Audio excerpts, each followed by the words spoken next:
A primeira vez que eu aprendi sobre duck typing, me falaram que se algo parece como um pato e age como um pato, então é um pato.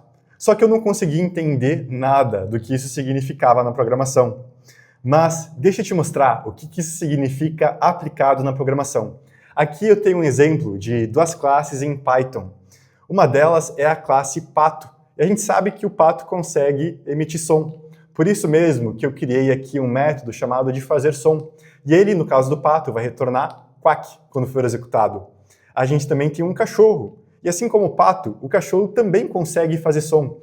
Então ele também tem um método chamado de fazer som, só que a diferença é que ele vai retornar au. E aqui eu tenho uma função chamada de emitir som, que vai receber um animal como parâmetro e quando for executado vai executar aqui o método fazer som no animal que ela receber. Aqui embaixo, então, eu estou executando a função emitir som, passando a instância de um pato.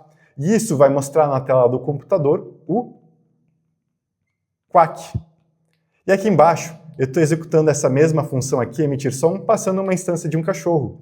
E aqui ele vai mostrar na tela au. O duck typing está presente no código que eu mostrei aqui, só que para entender ele, eu vou mostrar como que a gente consegue fazer a mesma coisa em uma linguagem que não utiliza duck typing, que é o caso do Java. E aqui eu tenho o mesmo código em Java. Para fazer a mesma coisa que eu fiz em Python, eu tive que começar fazendo a definição de uma interface chamada de emissor de som. Tudo que for um emissor de som vai implementar essa interface, que tem um método, que é o método de fazer som. Então vai ter que fazer a implementação desse método. A gente tem o nosso pato, e a gente sabe que ele é um emissor de som, uma coisa que consegue emitir som. Então ele implementa a nossa interface, e aqui na implementação ele vai retornar o quack. A gente também tem o nosso cachorro, e a gente também sabe que ele também é um emissor de som. Então ele implementa a nossa interface, faz a implementação aqui do método fazer som e retorna o au. E aqui a gente tem um método separado, que não tem nada a ver necessariamente com aquilo que a gente está definindo aqui. E aquilo que ele vai fazer é que ele vai receber uma instância de alguma coisa que implementa o emissor de som. E ele vai retornar o som que esse emissor faz. Então, aqui, na primeira linha de código, eu estou executando esse meu método aqui, passando uma instância do pato.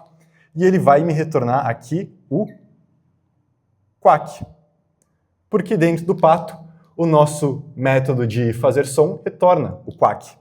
Aqui na segunda linha de código, eu estou chamando o mesmo método emitir som, mas passando uma instância do cachorro, que é um emissor de som também. E nesse caso aqui, ele vai fazer au. E é agora que entra o pulo do gato, aquilo que é importante da gente entender para compreender duck typing. Aqui embaixo eu defini uma classe chamada de gato. A gente sabe que o gato também é um animal e o gato também consegue emitir som. Tanto que eu criei um método com a mesma assinatura dos outros métodos que eu tenho aqui em cima. Ele também se chama fazer som, ele também tem um retorno que é string e também não recebe nenhum parâmetro. E no caso do gato, ele vai retornar miau. Só que quando eu tentar executar esse método emitir som aqui, vai dar um erro em Java. Porque o Java vai falar o seguinte, olha, não adianta você parecer ser algo que consegue fazer som, e você tem um retorno válido para isso. Se você não implementar essa interface, ou seja, se você não for verdadeiramente um emissor de som, eu não vou deixar você utilizar esse método aqui. Eu quero que você perceba que para fazer o código funcionar em Java, eu tive que criar uma interface chamada de emissor de som. E que esse método aqui só funciona com aquilo que implementa essa interface. Ou seja, o gato, mesmo que ele seja alguma coisa que consegue fazer som, só pelo motivo dele não implementar essa interface, ele não vai funcionar com esse método aqui. No Python já é um pouco diferente.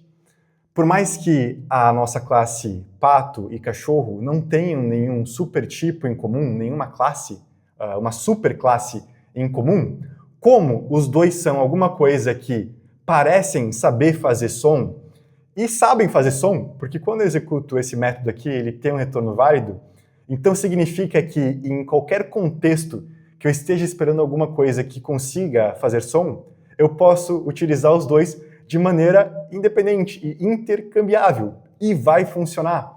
Ou seja, eu não tenho que ter um supertipo em comum. Basta com que eu consiga fazer som que eu consigo utilizar em qualquer lugar que espere esse contexto. De maneira um pouco mais técnica, basta com que eu tenha a mesma assinatura. Nesse caso aqui, o mesmo nome de método e os mesmos parâmetros aqui que eu estou recebendo, que eu consigo utilizar em qualquer lugar que vai tentar executar esse código aqui. E é isso que é duck typing. Duck typing significa que qualquer coisa que consiga fazer som, e parece que consegue fazer, você consegue utilizar em qualquer contexto que você está esperando isso. Independente de você ter um supertipo ou alguma coisa mais incomum. É como se você estivesse olhando para o significado do seu código de uma maneira muito mais semântica. Java, como a gente consegue perceber, não implementa duck typing, ou seja, mesmo que um gato também parece ser uma coisa que sabe fazer som, e realmente sabe fazer som, ou seja, ele retorna miau, eu não posso utilizar ele em qualquer contexto que um emissor de som está sendo esperado, mesmo que ele tenha o mesmo método com a mesma assinatura, com tudo aquilo que implementa emissor de som. Ter o mesmo método, ter a mesma assinatura, não é o suficiente. Eu tenho que ser ainda mais específico. Para entender bem duck typing, é bom a gente ver como que isso se aplica em vários contextos diferentes. Então aqui eu tenho um código em TypeScript, onde eu estou criando duas formas geométricas. Uma delas é o quadrado, que tem o lado 5 e área de 10. A gente também tem um triângulo, que tem a base 4, altura de 6 e área de 12. E aqui eu estou criando uma função chamada de mostrar área. E eu posso utilizar ela com basicamente tudo que seja uma forma. Nesse caso aqui, uma forma significa qualquer coisa que tenha um atributo chamado área e que esse atributo seja um número. E aqui embaixo, eu estou executando a minha função mostrar área passando o quadrado. Nesse caso aqui, aquilo que vai ser exibido na tela vai ser o valor de 10, que é a área do meu quadrado. E aqui eu estou executando a mesma função passando o triângulo. Então na minha tela vai ser exibido o valor 12. Observa que para fazer essa função funcionar, eu não tive que definir nenhum tipo de dado em comum. Eu não tive que especificar que os dois são formas geométricas e nada disso. Eu só tive que chegar aqui na minha função chamada de mostrar área e falei, olha, tudo aquilo que parecer com uma forma geométrica, ou seja, tiver o atributo área, que vai ser um número, e isso existe no triângulo e também aqui no meu quadrado, então eu posso utilizar como se fosse uma forma geométrica. E isso já é o suficiente. Então eu posso vir aqui e mostrar o resultado na tela. Ou seja, eu não tenho que ter um tipo de dado em comum, uma classe em comum ou alguma outra definição em comum.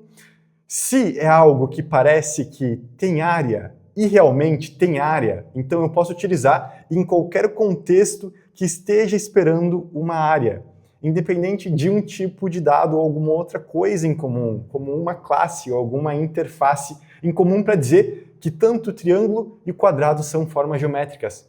Bastou eu dizer que eu preciso ter uma área que vai ser um número.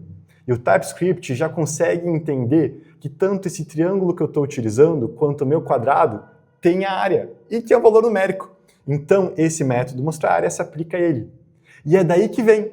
Se algo parece como um pato e age como um pato, então é um pato. Se algo parece como algo que tem uma área e realmente tem uma área, então eu posso utilizar aqui no contexto onde uma área é esperada. Isso significa o quê? Significa que se eu tivesse alguma coisa assim, como por exemplo, aqui eu estou definindo uma constante que eu estou chamando de carro. E eu quero utilizar ela para realmente representar a ideia de um carro. Então a gente sabe que um carro ele tem uma cor, e nesse caso aqui ele vai ser azul.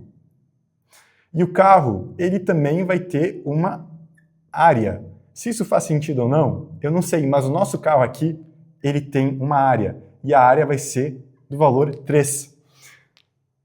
Por causa do duck typing, onde qualquer coisa que tem uma área, parece que tem uma área e tem uma área, pode ser usada no contexto que uma área é esperada, isso significa que essa mesma função aqui pode ser executada com o carro. Então eu posso executar essa função aqui passando o meu carro, e eu vou ter um resultado válido, que nesse caso vai ser 3. Porque eu só estou falando que só tem que ter a área, e só isso é o suficiente. Eu não estou colocando mais restrição na minha linguagem. A Quarity tem uma pergunta para me fazer.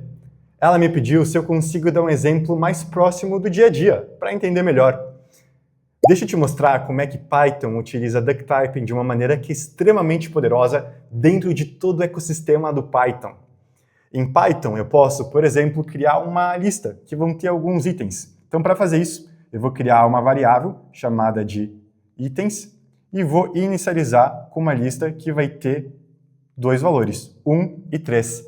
Se eu quiser saber a quantidade de itens totais que eu tenho dentro dessa lista aqui, eu posso executar uma função especial chamada de len. Nela, eu vou passar aqui a minha variável chamada de itens que tem a minha lista. E o resultado dessa execução aqui vai ser 2, porque esse é o tamanho da minha lista. E aqui em Python, eu estou definindo uma classe para representar uma turma de alunos. Então, a gente tem aqui o nosso método construtor, onde eu estou recebendo aqui uma lista de alunos e inicializando aqui o meu atributo alunos com o valor que eu estou recebendo. Isso significa que eu consigo criar a minha variável chamada de turma, para representar a minha turma de alunos, e inicializar ela com uma instância da minha classe. E aqui eu vou passar a minha lista de alunos. Eu vou ter o aluno 1 e o aluno 2. Agora, o que eu poderia fazer caso eu quisesse saber qual que é o tamanho da minha turma? Você concorda comigo que o tamanho da minha turma é igual à quantidade de alunos que eu tenho dentro dela? Então, em Python, existem métodos especiais chamados de dunder methods. Só para esse nome não ficar confuso, dunder vem de double underscore, que são esse símbolozinho aqui. Eles são métodos especiais que foram feitos para o interpretador do Python chamar em alguns casos específicos aqui dentro da linguagem. Existe um dunder método chamado de len, ou seja, double underscore no início, len e double underscore aqui no final. Esse método é chamado toda vez que você executa isso daqui, ó, a função len no Python. Então, para eu representar a quantidade de alunos que eu tenho dentro da minha turma, é só eu fazer uma implementação desse método len aqui. Você vê que aqui, ó, dentro do meu método len, eu estou fazendo a implementação dele e eu estou retornando a chamada do método len, tá? Com a quantidade de alunos que eu tenho aqui dentro da minha turma. Aqui também, só para não ficar confuso, o que acontece é que os alunos aqui, eles representam uma lista. E a lista, ela também é uma classe aqui dentro do Python. E ela também tem uma implementação desse método aqui. Por isso que eu estou chamando esse método aqui de novo, tá? Com aqui a minha lista de alunos. Ou seja, aqui nesse meu código, eu posso pegar e pedir qual que é o tamanho da minha turma. E o resultado disso vai ser 2. Lembra que eu te falei que se algo parece como um pato e faz quack como um pato, então é um pato? Ou seja, você pode utilizar em qualquer lugar que um pato é esperado? Então, essa é a aplicação do duck-typing no Python. Se algo implementa len e sabe o que é len, ou seja, o método len, então pode ser utilizado em qualquer contexto que essa função len aqui é esperada.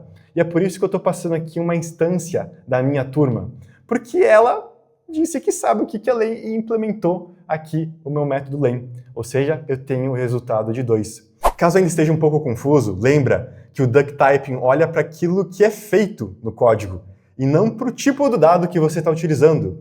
Ele olha para a minha turma e ele não vai tentar ver qual que é a classe que eu estou utilizando, se ela é da classe turma, se talvez eu esteja utilizando um carro, alguma coisa assim.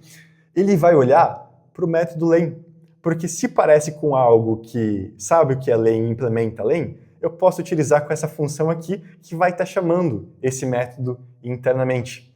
Ou seja, o duck-typing ele olha muito mais para o significado do código que a gente está escrevendo. É uma maneira mais semântica da gente escrever o código, porque a gente não precisa necessariamente estar compartilhando de um tipo. Basta a gente estar compartilhando de uma ideia, de algum comportamento, que a gente vai conseguir utilizar de maneira intercambiável em qualquer lugar que esse comportamento esteja sendo esperado. E é por isso, mais uma vez, que se algo parece como pato e age como pato, mesmo que não tenha nenhuma outra informação sobre um supertipo ou implementação de alguma interface, que qualquer lugar que esteja esperando esse patozinho aqui, nesse caso, o nosso método len, que você consegue utilizar ele.